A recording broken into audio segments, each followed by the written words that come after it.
Hello guys, welcome back to channel. ഞാൻ വന്നിട്ടുള്ള big boss season 7 episode Lalettan വന്ന എപ്പിസോഡാണ് ഞാൻ പറയാൻ വന്നിട്ടുള്ള. അപ്പോൾ എല്ലാവർക്കും നമസ്കാരം. വീക്കെൻഡ് എപ്പിസോഡാണ്, രണ്ടാമത്തെയാണ് വീക്കെൻഡ്. അപ്പോൾ ലാലേട്ടൻ കിടിലനായിട്ട് വന്ന് നിന്ന് ഒരു പരാതിപ്പെട്ടിയിൽ പരാതിയിട്ടവരുടെ ഒരു പരാതിയിൽ ഒരേ ഒരു പരാതിയാണ് ഈ അനീഷിൻ്റെ പരാതികൾ കൂടുതലുമായിട്ട് വന്നിട്ടുണ്ടായിരുന്നു. ഈ അനീഷ് എന്തുകൊണ്ടാണ് ഇങ്ങനെ നിൽക്കുന്നത് എന്നതിനെ കുറിച്ചിട്ട് ലാലേട്ടൻ വിശദമായിട്ടുള്ള രീതി, സ്റ്റാൻഡും മറ്റുള്ള കാര്യങ്ങളും കിടിലനായിട്ട് പറഞ്ഞിട്ട് പോയിട്ടുണ്ടായിരുന്നു. പിന്നെ അനീഷിൻ്റെ ആതിര നോറയുടെ ഒരു കണ്ടൻറ്റും അതും ചീറ്റിപ്പോയി എന്നാണ് എനിക്ക് പറയാനുള്ളത്.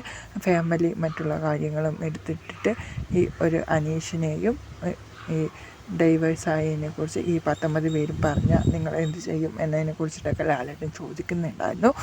ഈ ഒരു വ്യക്തി ക്ഷേത്രത്തിൻ്റെ കാര്യമായാലും പിന്നെ അനുമോളുടെ കാര്യമായാലും അവിടെ തേച്ച് ഒട്ടിച്ചിരിക്കുകയാണ്. ലാലേട്ടൻ വന്ന് നിന്ന് ഈ ഒരു പരാതി എന്താണ് എന്നുള്ളത് നമുക്ക് അറിയാം. മുനിഷി രഞ്ജിത്ത് ഫസ്റ്റായിട്ട് അങ്ങനെ കയറി ഔട്ടായിട്ട് പോയിട്ടുണ്ടായിരുന്നു. അത് ഫസ്റ്റ് ഇതിൽ കാണിക്കുന്നുണ്ട്. ലാലേട്ടൻ വരൂ എന്ന് പറഞ്ഞപ്പോൾ ആ വ്യക്തി കളിയാക്കുന്ന മാതിരിയാണ് എന്ന് വിചാരിച്ചിട്ടാണ് തോന്നുന്നത്. പോയി നിന്നിട്ട് ഈ ഒരു വ്യക്തി എല്ലാവരോടും ബായൊക്കെ പറഞ്ഞിട്ട് ഈ ഒരു വ്യക്തി കയറി പോകുന്നതായിട്ടാണ് കാണിച്ചിട്ടുള്ളത്. പിന്നെ ഈ ഒരു എപ്പിസോഡ് നമ്മളൊന്നും വിചാരിക്കുന്ന മാതിരി അല്ല എന്നാണ് എനിക്ക് തോന്നാനുള്ള കാരണം. ഇത് ബിഗ് ബോസിൻ്റെ കൺട്രോളിൽ തന്നെയാണ് ഈ കളികളൊക്കെ നടക്കുന്നത് എന്നാണ് എനിക്ക് തോന്നാനുള്ള കാരണം. പിന്നെ ലാലേട്ടനും ഒത്തിരി ഫയറായിട്ടാണ് ഇന്നലെ വന്നിട്ടുള്ളത്.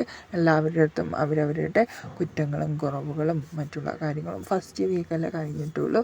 ഇനി വരാൻ പോകുന്ന വീക്കുകളിലെല്ലാം നല്ലൊരു പണികളാണ് തരാൻ പോകുന്നത് എന്നാണ് എനിക്ക് അറിയാനുള്ളത്.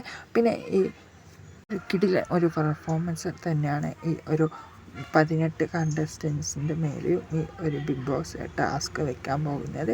ഇനിയാണ് പണികൾ കൂടുതലായിട്ട് വരാൻ പോകുന്നത്. ലാലേട്ടൻ വന്നു, അങ്ങനെ വീക്കെൻഡ് എപ്പിസോഡ് അവസാനിച്ചിരിക്കുകയാണ്. ഇനി അടുത്ത ആഴ്ചക്കുള്ള മറ്റേ ടാസ്കുകളും എല്ലാം കൊണ്ടും ഒരു കിടിലൻ എപ്പിസോഡുകൾ തന്നെ നമുക്ക് തരട്ടെ എന്നാണ് എൻ്റെ ഒരു വിശ്വാസം. സപ്പോർട്ട്. Bye bye.